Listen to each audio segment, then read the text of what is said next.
Hello everybody, welcome back. Today we are going to try to go more into the depth of the backdrops. I feel like it's important we understand what everything that there is in Scratch. So many things. I thought it was just a simple learn how to code program, but there's so many things in there that you can use to create your own amazing programs. So today we're gonna discover how to use the backdrops. And backdrops, you can find them here. They're basically your scene or your background, whatever it's behind your characters. And you can choose from many options that Scratch has inside of its library already. Or you can also upload your own, from what I discover. Let's download this one for now. This is our logo. That'll be one of the backgrounds. And over here in backdrops you can see the different ones you have. You can choose multiple ones. Let me see if I can add the one I uploaded. Oh, let's use another one from here. It's that one, and then you could take a picture too. I give you the option of taking a picture of yourself and putting yourself as the background or something else as the background. But I downloaded a background earlier. There's this pretty cool website here. It's called Pixels, and it allows you to download their pictures for free. Have no copyrights. I guess as long as you don't use them for monetizing, you're okay. But they're really good pictures. And the one I was trying to download was this guy.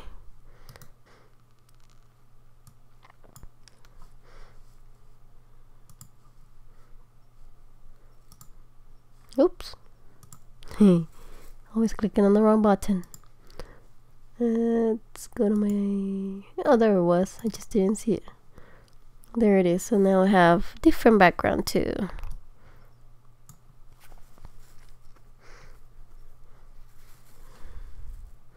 So these are just different backgrounds that you can add. You can have multiple different backgrounds, and you can make your own here too. Say you want to make a purple square. There's a background. So you can put backgrounds in here that you can use later to rotate through. And in one of my projects I did do this. Let me find the name of that project. So in the Magic Tennis project that I did a while back, we use different backgrounds as one of our tools for that game. That is a good project to look at. I'll link it below for those of you who want to look at it. But yeah, you can use multiple backgrounds. So you can also grab your own backgrounds. You can create them here, or you can use Paint or Adobe Photoshop, depending on your skills and comfortness with the programs. I'm more of a Paint person. I can do a lot of things with Paint. I have no clue how to use Adobe Photoshop.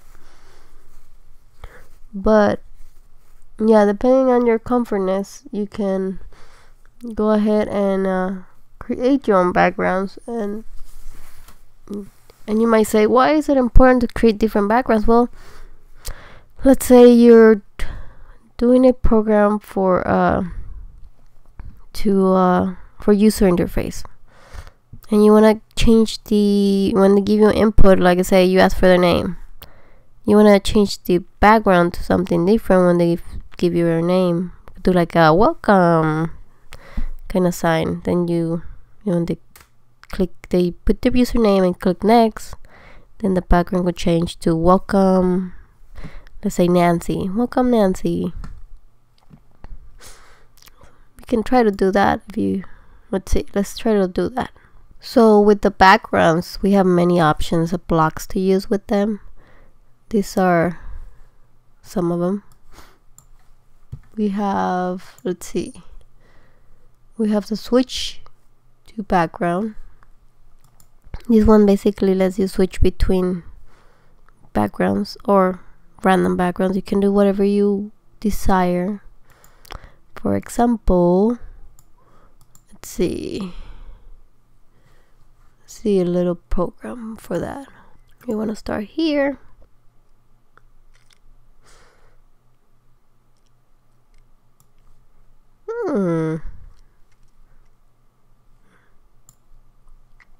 Let's try that for now.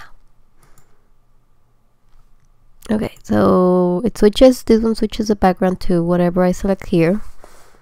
This one here also switches the background, but and then it just waits for something. Right now it's waiting. But you can use this one to switch backgrounds and wait to do something.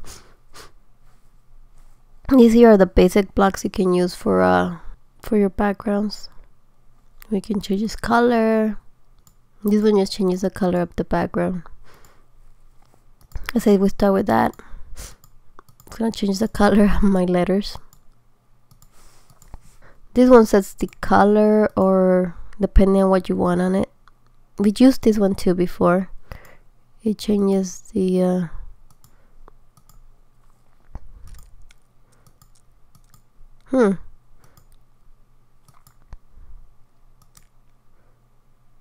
Guess it's a little harder to show that one, but this one clears the graphic effect. This one just to clear whatever you did to it.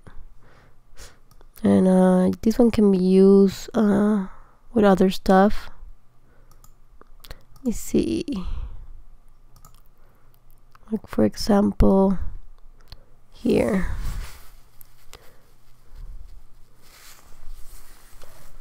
let's say we want to do a loop.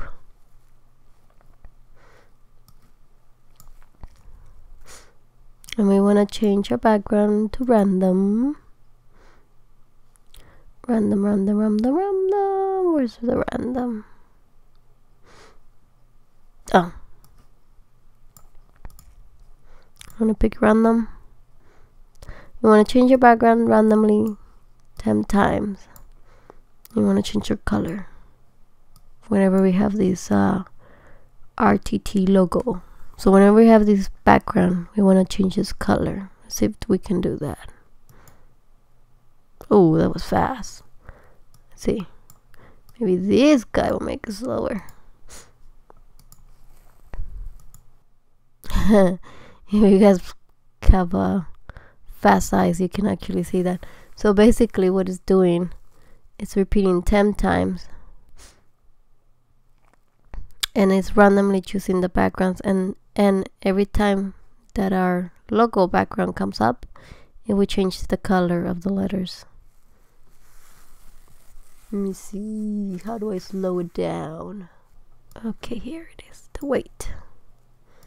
We're gonna make it wait, let's wait 2 seconds before it changes. 1, 2, 1, 2, 1, 2. It's randomly picking between the backgrounds. Since I only have 2, it only changes 2. And as you can see, it's changing the colors. And yeah, this is one way of using backgrounds. Let me see if I can sign into my account. Give me 1 second, please. There we go. Okay, let me show you guys the project I was talking about, the magic tennis. Let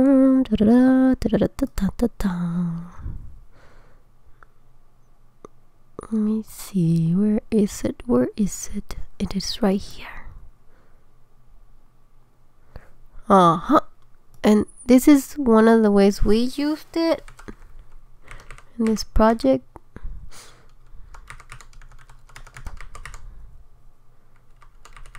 No, come back.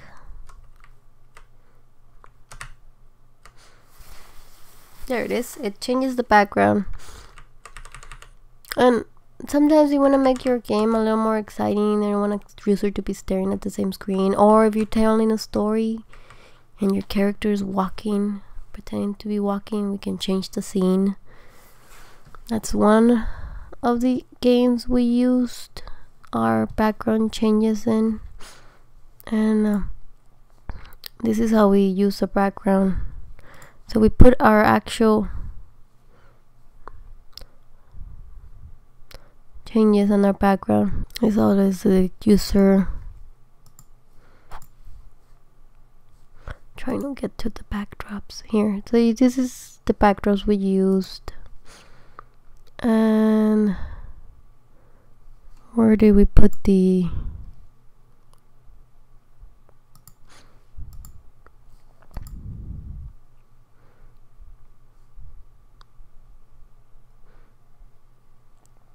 here's where we changed the effect of it. This was one of our options. Whenever our effect was number 7, we would change the background. But like I showed you with the previous one, you can do multiple things. Just bring your own images in, like I did. You can do that. The little kitty cat, make them run over here. Bring your own things. Here's that logo. And we have the plain background. And then we can just use this one waits on the backdrops. It's pretty awesome. This is like if my background changes to a certain one, please change it to something else, or do something else. Like for example that one. Let's see, turn on the volume.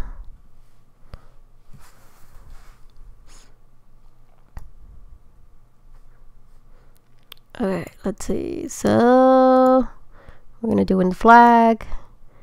We're gonna do a control. We're gonna do run this one.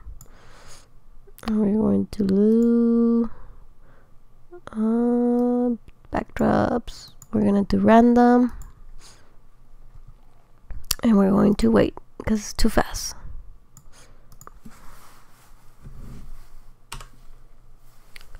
Okay, so this one should change randomly too. We have 3. Oh, we should change the color too. That way you guys can see that. Let's see. Oop.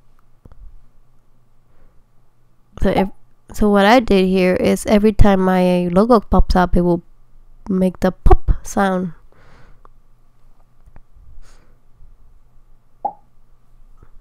And over here we switch the background randomly and the color too, and then we wait 2 seconds.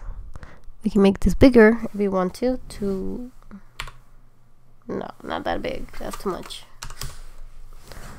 So you guys can see it a little better. It'll go through it 20 times and then pick a random background, but every time my background is a my logo, then it'll do the pop sound and change some background, some color on it. And again, this is on the background. This is a code that goes on the background. The sprite right now is not doing anything, and the way you can tell is if you're up here, it's a very faded. Let me see if I can zoom in. You see a little faded picture of your background, and that's how you know you're programming the background. So that's a pretty cool thing about Scratch. You can actually program your backgrounds to do things. So overall, you can use them for many different uses. Whatever you wanna do with your creations, you can create them on Adobe Photoshop or Paint. If you're like me, I'm more comfortable with Paint. so I edit things in Paint. You can use your backgrounds as one of your coding tool, as you can code those things and make them change as well. And I think it adds more of a excitement to programs when you change your background, other than just having one simple background the whole time and telling stories as you're changing the background. It changes your character or something. But this is a quick overview on backgrounds and or backdrops. Sorry, I keep calling them backgrounds. They're officially known as backdrops. Yeah, you can create your own or go online and find the free images that are out there and grab the images that you like and do awesome things with them. Like for example, this one here with this lady. If you wanted to, you could create a program where if you click on the lamps, on set the separate lamps, you can make it do different noises. Or the objects in the image, you can click on the images and it'll create different noises, or play a song or something. It's a pretty cool little thing to get started. Let me know if you guys like this video and what else you guys want to see. I'm just going through Scratch and seeing everything it has, all the hidden Easter eggs and things like that I did not know of. I heard there was a way of doing comments, and again, comments are as a programmer, we write comments on our code, because sometimes we work on a code and a piece of code, then we come back to it like a year or two after and go, oh, what did I do there? I don't remember what I did 2 years ago. But having comments to make a lot of sense, make a lot of difference, because not only are you gonna be working on the piece of code, maybe somebody else will be working on it, or some new person that just got out of college. And it's freaky to be out there when you're just out of college and not know if you're gonna be able to make it, which is the biggest fear everybody usually has.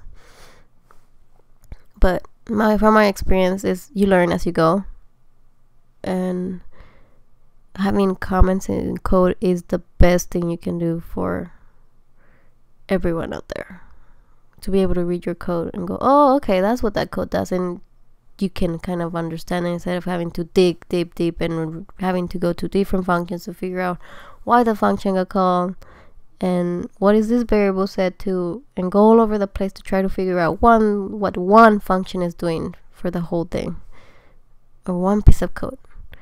Yeah, so sorry guys, I went on a tangent there, but once I do figure out how to do those comments, I will let you guys know.